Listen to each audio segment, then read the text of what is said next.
Hello and welcome. This is Matthias 76. Together, we are decoding the deception together today. We're back in the book of Genesis. We're back looking at the early sojournings of Abram. We're going to pick up with verse 8. That's where we're officially picking up. But it's just at the beginning of this chapter, in verses 1 through 5, that we have the call of Abram.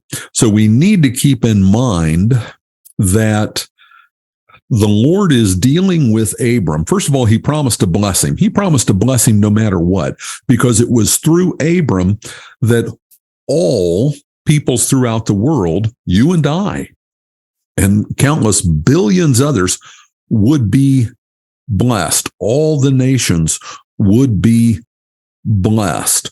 So God was going to watch out for Abram. He was going to make sure that Abram got a good start to being that father of all the faithful. So we see some preferential treatment for Abram, and rightly so. And with saying all of that, I don't want to take away from the fact that Abram was a faithful man, and we need to, with the examples of faith that the scriptures lay out for us, we need to look at those people and look up to them and seek to emulate their strengths. We also see that unlike the demigods in the other religions of the world, the religions of those 70 nations who had no shortcomings, no failings, nonsense like that, this is a man, flesh and blood. He was a sinful man, and he made mistakes, and he had and demonstrated shortcomings. But that's okay. The important thing is that he was faithful. He was faithful, and that's what we need to be, is faithful. That doesn't excuse, and I'm thinking of applying this to ourselves, when we blow it, when we do things and go awry, it's not that it doesn't matter, like, oh, well, it doesn't matter. We don't want to have that carefree, lackadaisical attitude toward sin. But we do need to understand and know and appreciate that God understands our shortcomings and our weaknesses. He knows that we are but dust. Let's jump in. This is right after he had come to Shechem, which is the oaks of Moreh. I'll just read these verses. Abram passed through the land to the place at Shechem, to the oak of Moreh. At that time, the Canaanites were in the land. Then the Lord appeared to Abram and said to him, "To your offspring I will give this land." So he built there an altar to the Lord who had appeared to him. Now, it's important, and I don't think I emphasized this in the last lesson. To whom does he promise the land? To your offspring. He was talking to a man who was old, and his wife, who was past childbearing years and had been barren, that he would have offspring. This is a multifold promise that he is reiterating here. He would have offspring. So he built there an altar to the Lord who had appeared to him. Where God's people go, God's name is proclaimed. Where God's people go, God is worshiped. And we see frequently that it says he built an altar to the Lord. He went back to the altar of the Lord that he had made before, and that carries on with the other patriarchs as well. So verse 8, new territory. From there, he moved to the hill country on the east of Bethel and pitched his tent, with Bethel on the west and Ai on the east. And there he built an altar to the Lord and called upon the name of the Lord. And Abram journeyed on, still going toward the Negev. So here again, he moves. Let's pop up the map that shows us where he went. So he's up here. He was, let's switch maps. Got one that shows it more clearly. Just got to bring that baby down here. This is Shechem, the oak of Moreh.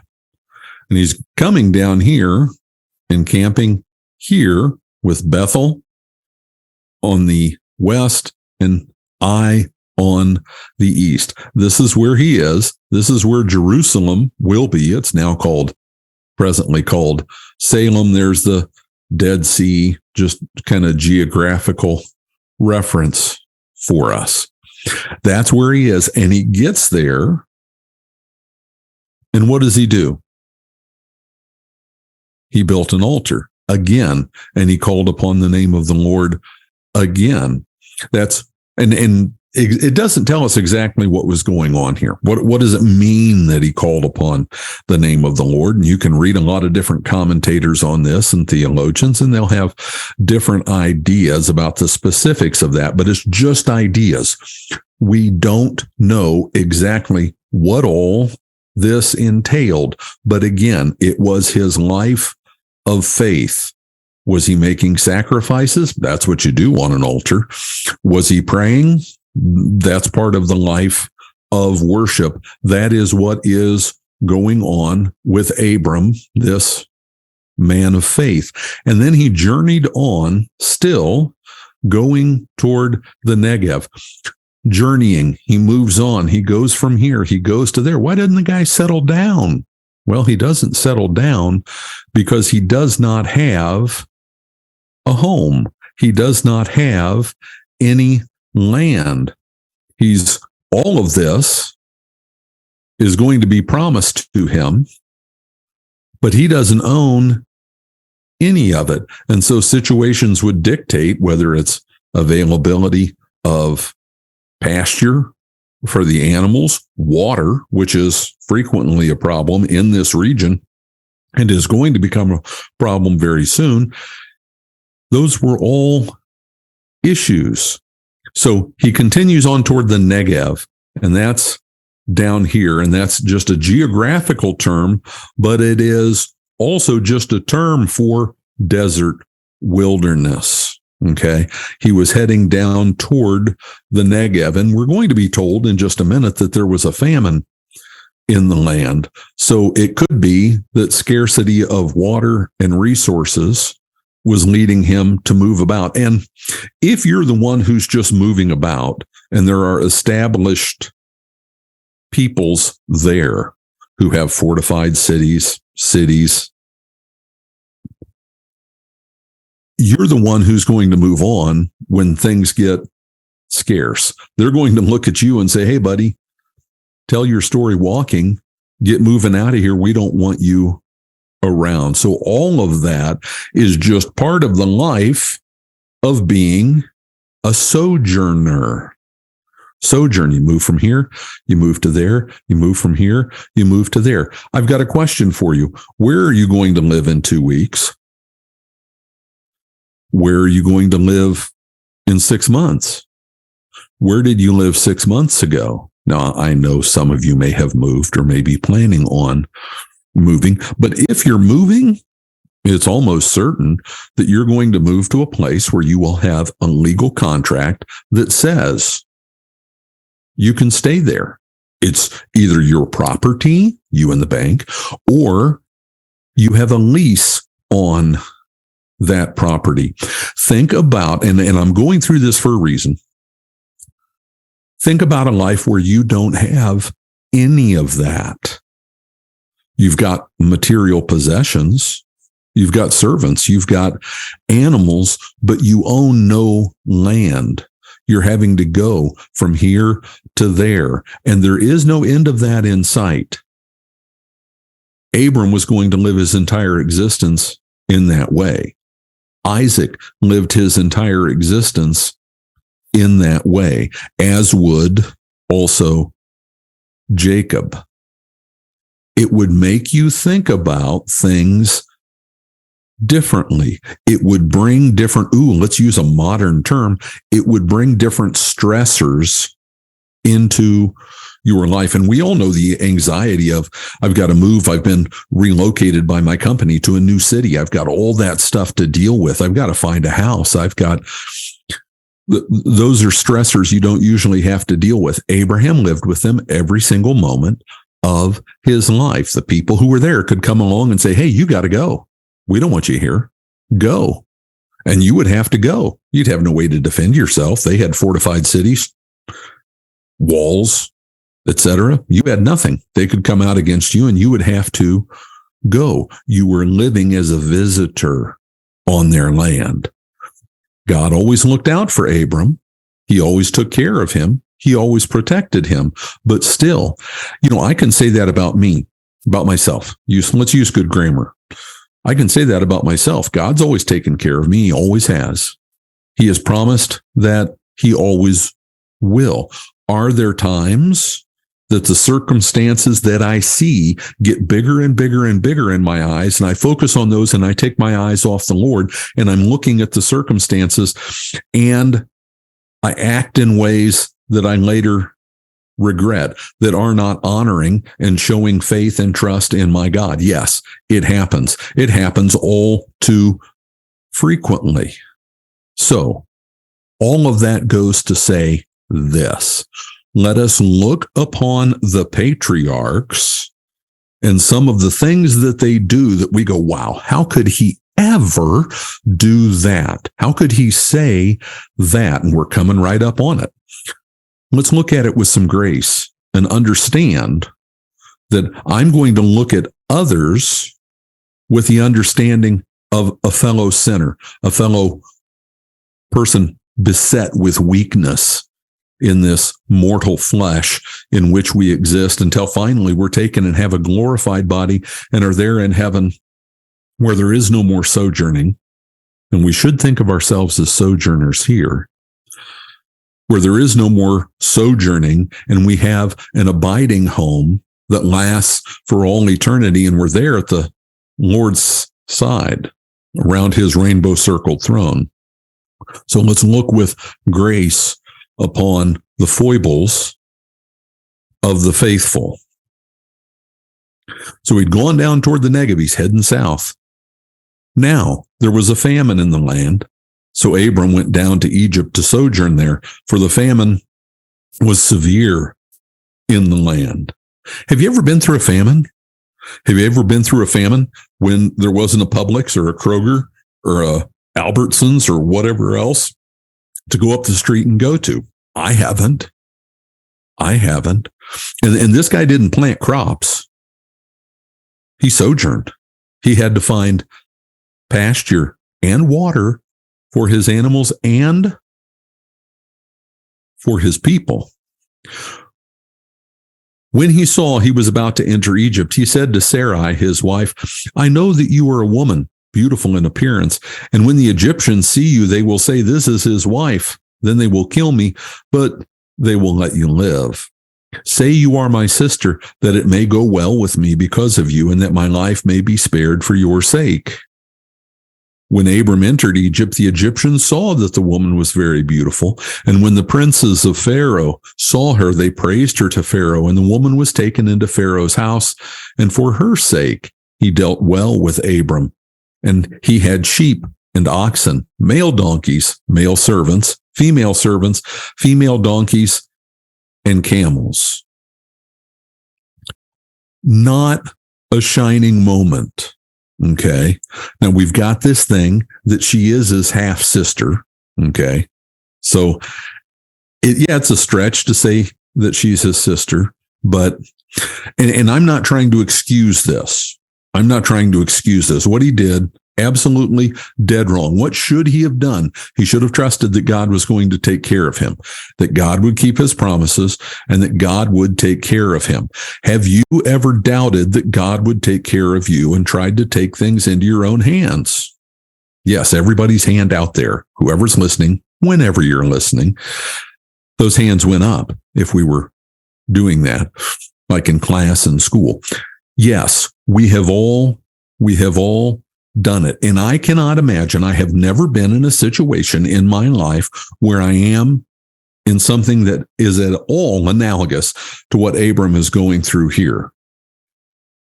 When you went into a kingdom, if the king wanted your wife, he'd take her. And apparently Abram was afraid he would kill him in order to get her. If he was his sister, if she was his sister, a different thing. He was just covering his bases. And I'll give Abraham the benefit of the doubt. He didn't think it was for sure going to happen. But why were they going there? They had to have water. And Egypt always had water, pretty much, except for in very rare instances. That's why there was so much political stability and you had empire there for so long. But Abram was in a bad place. Did he make bad decisions? Yes. Did it have consequences? Yes. Here's the big thing. Did God bless him anyway? Yes. And we're going to go back because it is, if you want to understand the life of Abram, then later Abraham, you need to understand these verses, and they should, if they're not committed to memory, at least the essence of them in your mind. Now the Lord said to Abram, go from your country, your kindred, and your father's house to the land that I will show you. I will make you a great nation, and I will bless you and make your name great so that you will be a blessing. I will bless those who bless you, and him who dishonors you, I will curse, and in you all the families of the earth shall be blessed. Abram was in a different situation than anyone else ever. He was the start of God's special people that he chose and selected. You know why they're God's people? Do you know why they're chosen? And now you're part of it. Through faith, you're a descendant of Abraham. God chose them because he chose them. We're never told there was anything special about Abram. God chose him because he chose him. God loves them because he loves them, just like God loves us because God loves us. Okay. So we went down to Egypt, told Sarah, his wife, who was beautiful in appearance, and you do the math, you think it through, she's 65 years old. People lived longer.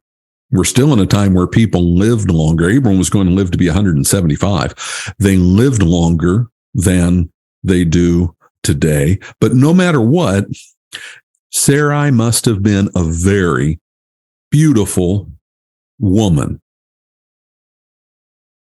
Which, in this instance, I mean, it's a great thing to have a beautiful wife. When you're afraid somebody might kill you for her, yeah, that's a different thing altogether to deal with. And I can only spend some time trying to think on it and noodle on it to try to imagine what that was like with no backdrop of physical material security at all to fall back on. So he comes up with this scheme, and Sarai went along with it. She said, okay. She was his wife, and she said, okay. So they went, and the servants of Pharaoh. Interesting note, this is the first time that the title Pharaoh appears in the scriptures. They saw her, they praised her to Pharaoh, and he took her in. And these guys would have thousands of wives. Okay, it's the way they did things. And she was taken into his house, and it was like, I mean, in their minds, literally, it was like someone today who's just fantastically rich, and they've got vast stables of polo ponies, okay, or whatever it might be, sports cars, whatever. It was just part of the collection. It's the best way that I can come up with for us to think about it. It's not like the guy had 3 wives. No. And the woman was taken into Pharaoh's house, and for her sake, he dealt well with Abram. And he had sheep, and listen to all this stuff. And this means Pharaoh gave him all this stuff. His sister was now part of the royal household. And as a result, he was treated like, guess what? A prince. So he had sheep, oxen, male donkeys, male servants, female donkeys, and camels. He just had stuff showered upon him. I will bless you. And everyone who blesses you, I will bless, and whoever curses you, I will curse. Even when Abram messed up, God made sure it worked out to be a blessing for him. Is that special treatment? You bet it is. Have there been times, and we shouldn't try this as an operative principle, have there been times when I've messed up and then God turned it into a blessing anyway? Yes. Should I take some kind of joy in my messing up? No, it's just that God's goodness is bigger than my shortcomings. There have also been times when I have messed up and God has let me suffer consequences for that. It all depends on his blessing and how it works into his plan and his understanding of what's good for me. He is the perfect Father. And just as a father seeks and a mother seek to do what's best for their children, and sometimes it's hard for the child, so also that's the way the Lord operates. Our Heavenly Father operates with us. But all these things are listed off. And just an interesting note, you notice what comes last. Female donkeys and camels, the things that you rode on, came last. And that's a sign of wealth. If you had animals that you could ride on, that was a sign of wealth. You could afford to keep them around. Why female donkeys? Said up here, male donkeys, down here, female donkeys. You could ride on female donkeys safely. If you tried to ride on a male donkey and the male donkey got the scent of a female donkey in season, you weren't staying on the back of the donkey very long. He was off. He was going and there was no stopping him. So this can slide right by us. The fact that he also had female donkeys and camels, that is a true sign of wealth. It's like saying, and his private plane was at a hangar outside of Goshen. Okay. Sign of wealth. But the Lord afflicted Pharaoh and his house with great plagues because of Sarai, Abram's wife. What's great plagues? I don't know. It doesn't tell us. There are some times that it tells us, and it uses a word that it could well be tumors. Don't know. There are times when people are afflicted and it has to do with their ability to reproduce, and we don't have any idea what it was they were afflicted with, but it sure doesn't sound good. Well, here, great plagues, whatever it might be, if God calls it a great plague, I don't want to have anything to do with it. I don't want it coming my way. Because of Sarai, Abram's wife. Abram messed up. He put Sarah, the one from whom this nation was going to grow, he put her in a very compromising situation. Frankly, it could have undone everything God was going to do. If Pharaoh had slept with her, that's a real issue. That's a real issue. God wasn't going to let that happen. So Pharaoh called Abram and said, "What is it that you have done to me? Why did you not tell me that she was your wife? Why did you say she is my sister so that I took her for my wife?" We don't know how Pharaoh found this out. Now, we know later in the book of Exodus, he had these wise men who were like witch doctors, we might call it, or intermediaries between their gods, and they had powers to do things and discern things and know things. That's made clear in Exodus. Is that how this Pharaoh found these things out? It's a possibility, but it is just speculation, and we always want to differentiate between what we know and what is likely, because we see things in the historical record that give insight into that. I just gave you one with the female donkeys and camels. That was a sign of wealth. The text doesn't say that, but a broad reading of history tells us that. Here, we have no idea. It is just speculation that maybe his enchanters, those guys, the priests, discerned this when these great plagues came upon Pharaoh and his house. And here we've got the pagan, a guy who thinks he's Ra incarnate. You go and study Exodus and look at our videos on Exodus. We've got the whole book of Exodus out there online, a playlist for it. You can find it on our webpage, decodingthedeception.com. A guy who thinks he is Ra incarnate and could well be possessed by Ra, is here scolding the father of faith, Abraham. It's just not a good situation. There's nothing good about this from Abraham's actions and what he did. Now then, here's your wife. Take her and go. And Pharaoh gave his men orders concerning him, and they sent him away with his wife and all that he had. Very important. He didn't take back the stuff he'd given him. He had showered him with wealth. And we're going to see later on, I'm not going to go read it now, it was seriously wealth that Abraham had. The one thing I'll give you is he had 318 trained servants. Those were just the men, trained servants who were able to go out to war. 318. This little guy from nowhere in Ur of the Chaldeans, who had some stuff, was turned into a very, very wealthy man. But he said, send him away with his wife and all that he had. Basically, do you think that the people in Egypt weren't too happy with Abram? Who was suffering the great plagues? Oh, they were. If they knew that, do you think they might take action against Abram? Yeah, I think so. Maybe speculation warning. I need something to pop on the screen that says speculation warning. Maybe those priests of Pharaoh's, the enchanters and wise men, had told him, don't do anything to this guy. Don't mess with this guy. Just let him go. And that's why it said that Pharaoh gave orders concerning him, and they sent him away with his wife and all that he had. And don't you wonder, guys, this is I'm going at it from the guy perspective. Have you ever gotten in the car after you were somewhere and you really pulled a dumb one, right? You said something and you get in the car on the way home and you're really dreading that ride home because you know you blew it.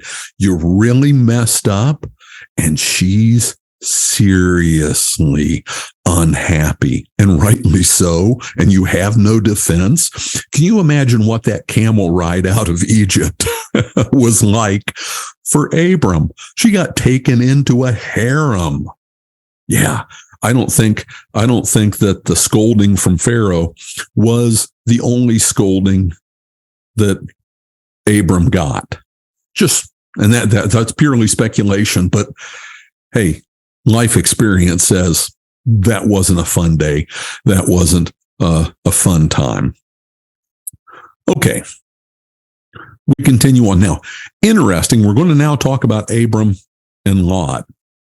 This whole incident in Egypt, when it lists off all the things that he had when he left, this list up here of all the things that he had and all that, Lot isn't even mentioned. You kind of forget about him for a while, but Lot was with him. And then Lot's with him now when they've left and they go back up north. I think it possible that there was already some estrangement going on there between Abram and Lot. Maybe things were just getting a little bit awkward. When you have a house guest who stays for a really, really long time, and they've got their life and their way of doing things, and you got your life and your way of doing things, and things just start to get awkward. You thought it'd be great to have the kinfolk in for a really long time, and after a while, it's like, I don't know if this is going so well. Maybe that's what's going on again. Speculation. Chapter 13. So Abram went up from Egypt, he and his wife and all that he had, and Lot with him, into the Negev. So we'll keep our geographical bearings here. They had gone way down into Egypt. And this wasn't a short trip. They were down here. We don't know where. It has them go to Memphis. That's not Tennessee. Memphis could have been anywhere in Egypt. But now they've sojourned all the way back up. Okay. And they're going to come to where they were before, with Bethel on the east and Ai, or Bethel on the west and Ai on the east.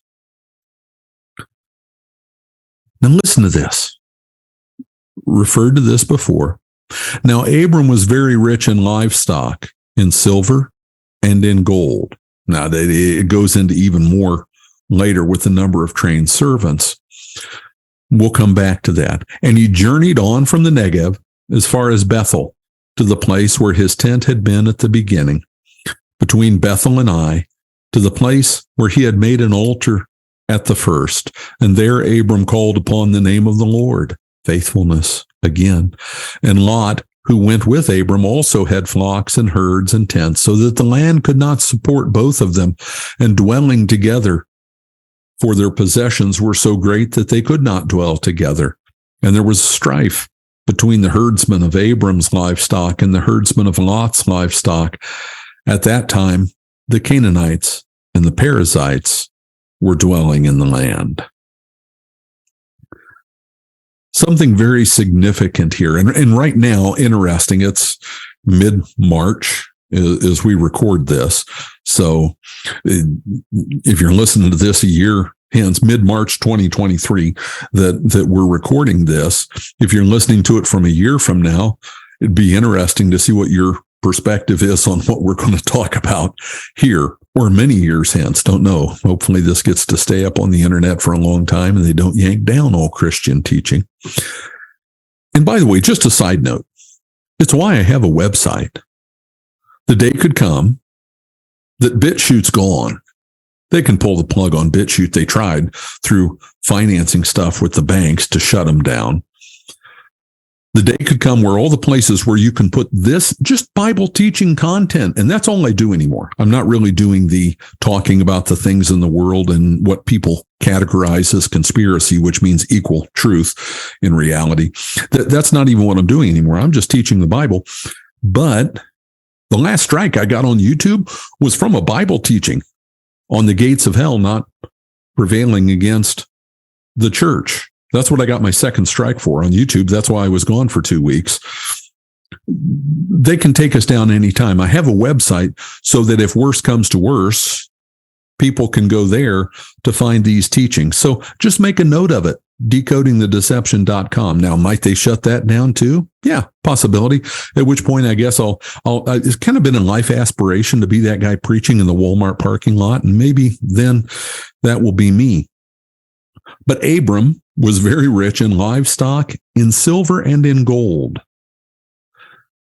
He had no land. He depended on finding pasture for the animals and finding water. We will see instances where that is a point of contention and strife. But he was also rich in silver and in gold. We're in the middle of bank runs starting right now. Silver and gold, he had it. He held it. It wasn't on deposit with anybody. He had it himself. Most what we would call Bedouin, people living a Bedouin existence, sojourning, didn't have much silver and gold. Number one, it's really heavy. Pick up you wish you could, right? Pick up a bar of gold. It's heavy stuff. You need camels to move it around. But he had serious wealth. Even though he didn't have land, God wasn't going to bless Abram with land. It was going to be for his descendants. But Abram had serious wealth, and that wealth comes into play in different places that we see later on. Okay, I'm not going to go into that, but it's important. It is another level of wealth and blessing. And understand this. Listen carefully. Listen carefully. Wealth is not always a blessing. I have seen instances, many, where it is not. It is a deception. It is a curse. It is God allowing people to have that which they seek instead of him as a punishment. Okay? Wealth isn't always a blessing. Wealth isn't good. All Jesus wants for us is that we have our daily bread. Everything else is gravy. It can go on top of the daily bread. Perspective. And he journeyed on from the Negev as far as Bethel to the place where his tent had been at the beginning. He was going to as much as home as he could. That place between Bethel and Ai, the oak at Morah, the place where he had made an altar at first, and there Abram called on the name of the Lord, being faithful. Again, no doubt prayers of thanksgiving that he's back there in what would eventually, in many hundreds of years, be his offspring's land. And Lot was with him, and Lot had a bunch of animals. He'd been blessed as well, no doubt, because why? Of his proximity to Abram. Because Abram was blessed, God was also blessing Lot. No doubt, when we see how Abram operates, he blessed Lot with a lot of stuff. that sounded very awkward. He blessed Lot with manifold blessings as well. But now they got this problem. They got animals and animals and animals. I was driving through the country here in North Georgia the other day and looked over, and we've got these rolling hills, just beautiful, and a lot of cattle. And there was cattle on the side of this rolling hill, and that grass had been clipped down by them to where it was. And my thought was, that farmer needs to move them into other pasture. They'll kill that grass. You got to let it come back. They rotate them through pasture. You've got hundreds and hundreds and hundreds of animals all grazing off of the same land. That's an issue. And then you have the issue of keeping them separate, which was also an issue. And the herdsmen, they didn't care who Abram was, and they didn't care who Lot was. They didn't care that Abram was the big cheese and Lot was number two. They were going to bicker and fight and squabble, and there were going to be problems. There was going to be strife. And we're reminded at that time, the Canaanites and the Perizzites were dwelling in the land. And in Rocky Horror Picture Show fashion, we hear from the gallery, boo and hiss. These are the really bad guys. And we can hear the boo and the hiss, but it also sets context, right? These were child sacrificing, perverted, twisted, godless peoples. And amongst them were Nephilim.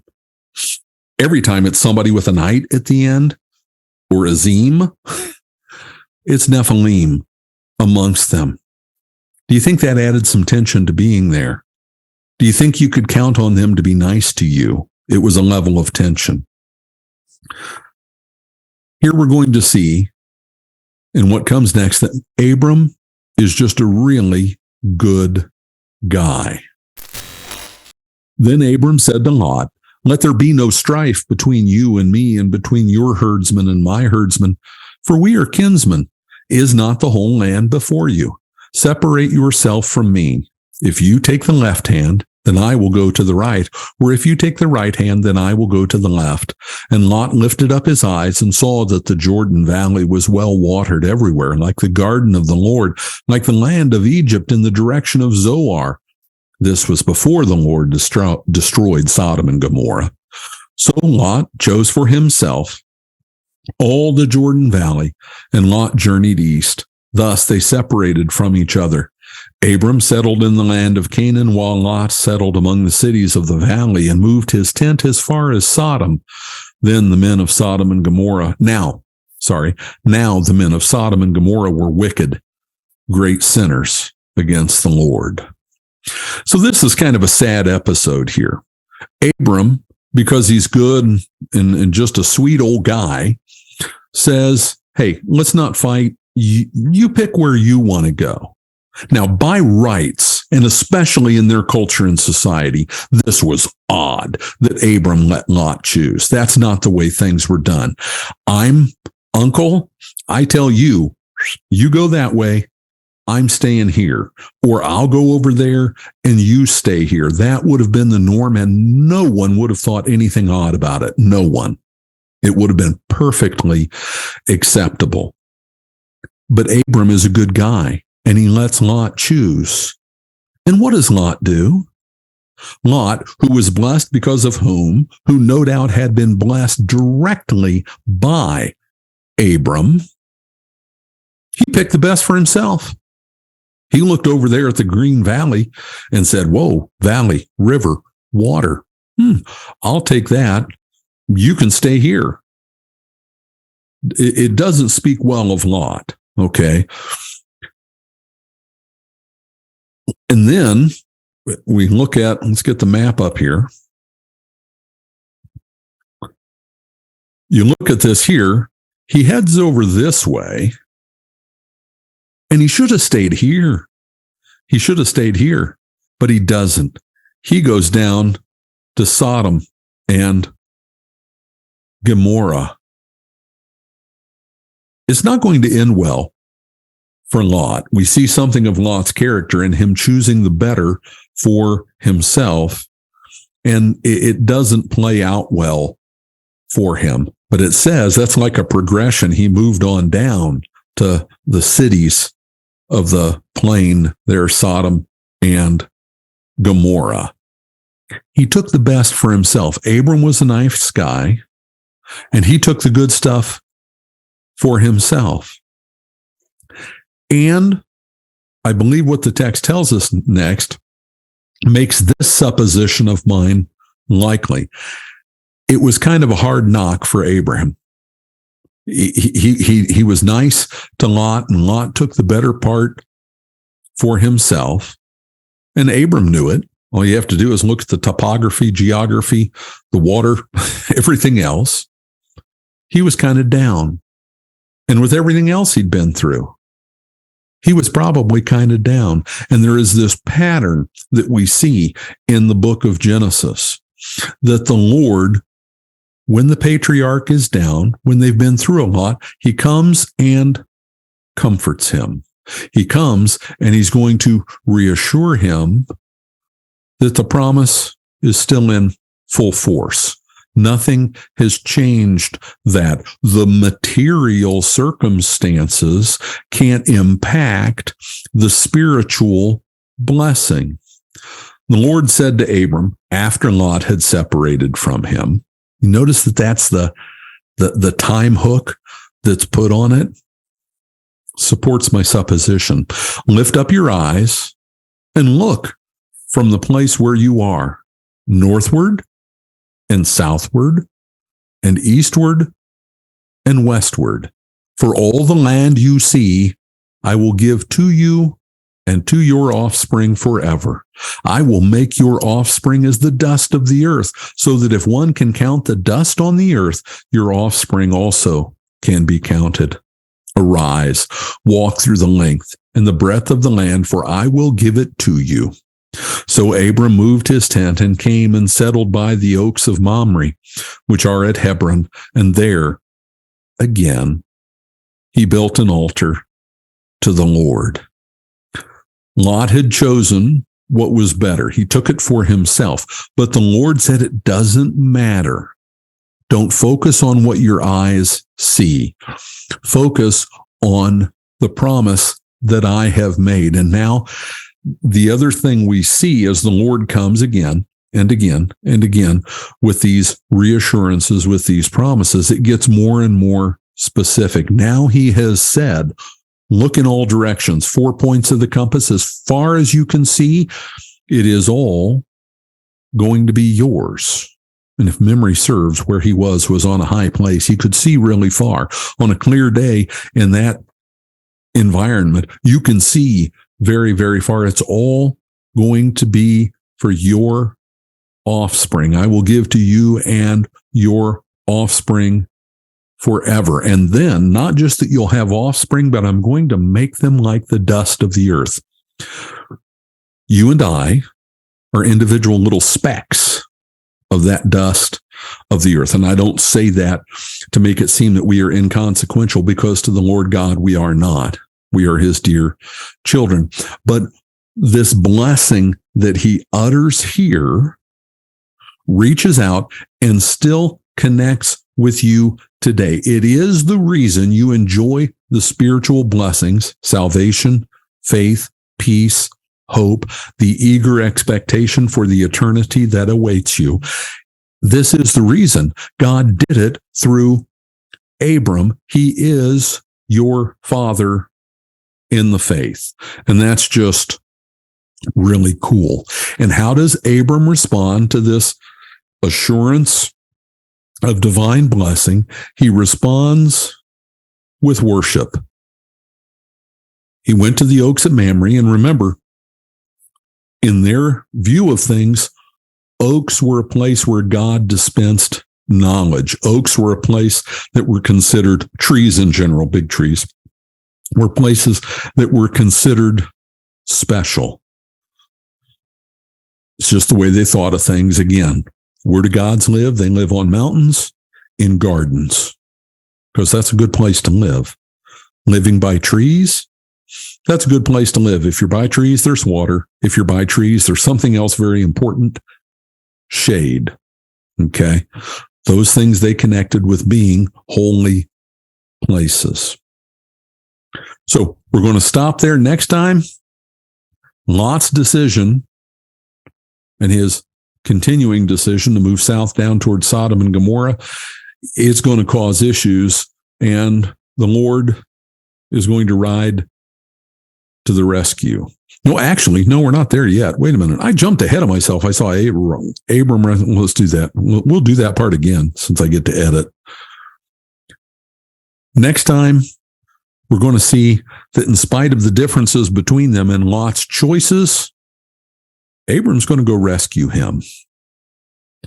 And in that, we see further manifestations, clear evidence of the degree to which Abram was blessed.